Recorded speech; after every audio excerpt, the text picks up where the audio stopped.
Hello and welcome to the Cryptocurrency News channel. So we got to talk about Flare and FLR, and for reference, this does not affect me. I don't hold any Flare or Songbird, but there are a lot of people talking about this, a whole lot of people talking about this, and the more we look at it, the worse it actually looks for Flare. Many people are claiming it was a scam, and by the way the airdrop and what happened before the airdrop played out, it does look really bad for Flare. First of all, there were several FTSOs that were able to transfer their FLR to BitTrue and sell it before it became available to the public. Now, you could say this is more of a BitTrue screw up, and I would actually agree with that, but there might have been some hand-wringing with Flare as well. In my opinion, the IOU should have never actually happened. It's been there for 2 years. It reached a maximum price of over $3. But, the Flare price actually went to 4 cents, dropped drastically once Flare came out. Now, the problem is, hours before the Flare airdrop actually came out, there were several FTSOs that actually were able to transfer all their Flare to BitTrue to sell Flare. And these are the actual FLR, not the IOUs. So BitTrue allowed these guys to mix the actual FLR with the IOUs, resulting in them being able to sell at a higher price, which is kind of a scam. So these FSTOs were ACDT FSO, FTSO for all, Flare Beacon, Flare Oracle, Light FTSO, London, Oracle Beast, Sparkles, and WonderMech. Now, if I had the chance, would I do this? If BitTrue actually allowed me to mix these and sell them at a higher price, I might. It's very, very tempting, especially if you had a huge amount of Flare. So I don't actually blame these people because these people, they were legally able to do this because BitTrue basically allowed them to.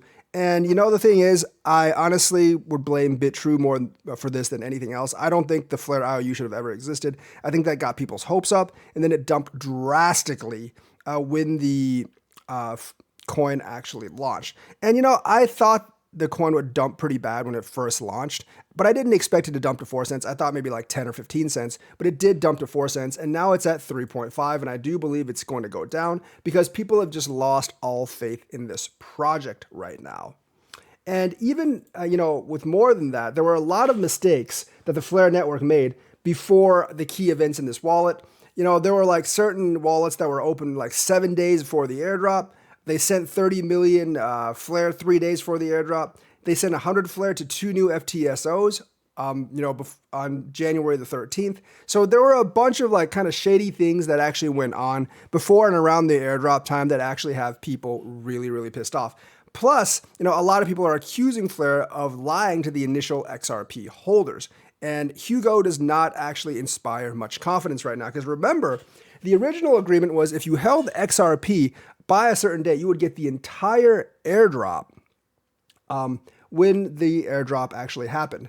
But I do think that they saw like how much FLR they were giving up, and they tried to roll that back, only giving 15% and not giving the other 85%. But there was a huge, huge community uproar after that. And Hugo finally relented and said he would give the rest of the 85% airdrop, but only after if people delegated for 3 years. Now, some people were still very, very mad at that because, now you have to delegate for 3 years and hold on to it for 3 years to get the rest of the airdrop. So they actually have a vote now.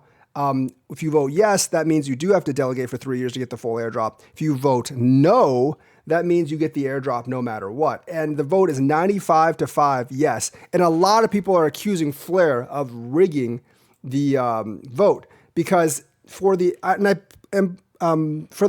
record, I do believe that the XRP holders at the cutoff date should be the only ones that actually have a vote because they're the ones that the promise was actually made to, not however many people hold FLR right now, but the ones that actually held XRP at the cutoff date because that's who you made the promise to, not the people right now. And the vote power should be how much XRP they held on that voting day. And it doesn't really make all that much sense for them to actually vote yes at this point, for those people, because if you vote yes, you have to wait 3 years and delegate to get the rest of the FLR. Whereas if you vote no, you would get the FLR no matter what. So it's no benefit to them to actually vote yes. It would benefit them a lot more to actually vote no. So obviously the 95-5 vote does not seem right. there's a good chance, in my opinion, that Flare rigged it. Hugo obviously wants the second. He doesn't want everyone to sell. But that does not seem to be working because it does look like everyone else is selling right now. Basically, because, like if you change the promises that much, if you delay the airdrop for 2 years, and if you change a lot of the parameters, plus all the stuff that's came out, like the FTSOs selling before the actual flare drop, I mean, everyone is actually going to sell and people are not going to have much confidence. And basically, with all the stuff that's actually been, with all the stuff that's been going on, there's so many people that are saying it's a scam. Obviously, Hugo is one of the few that's saying it's not a scam. And, there's community members that are completely just accusing Hugo and FLR Foundation of actually rigging the vote. Do I think they rigged the vote? I definitely think they do have some influence. There's obviously still some anger about Coinbase not giving you the Flare airdrop. But the thing is, I don't know about that, but either way, what happened with Flare, not clean, not transparent, and a lot of people are mad, and they have a right to be mad for you changing the promise. And because, you also said that Flare was going to launch with Flare Finance and all these apps, and it launched and there's nothing on it. And the thing is, I bet a lot of the XRP community members that you made the first promise to probably felt that they were betrayed. And if you lose the XRP community members, you got nothing because there's no one else that will actually develop on Flare. Remember, every other network already has smart contracts, whether it's Cardano, Ethereum, Solana, etc. They all have smart contracts, so they're not likely to use your bridge to a third-party smart contract. XRP is the only network that does not have a smart contract, so they would be the only ones that actually use it. But if you lose the XRP members and they don't develop on Flare, then you got no one that's going to develop on Flare. And without development and apps on Flare, then your coin is useless. So you got to get them in the boat. And right now, if you rig the vote and all this stuff, you are not getting them in the vote, and the project is fundamentally dead. So I don't know if it's a scam or not at this point, but at this point, it does not look good for Flare, either in the scam or not category or in the future category. I can't say it's a scam, but because they might actually be trying to do the best. But right now, whatever their plan is, it's not working. So let me know what you think. Like and subscribe, hit that bell notifications button. Thank you and have a nice day.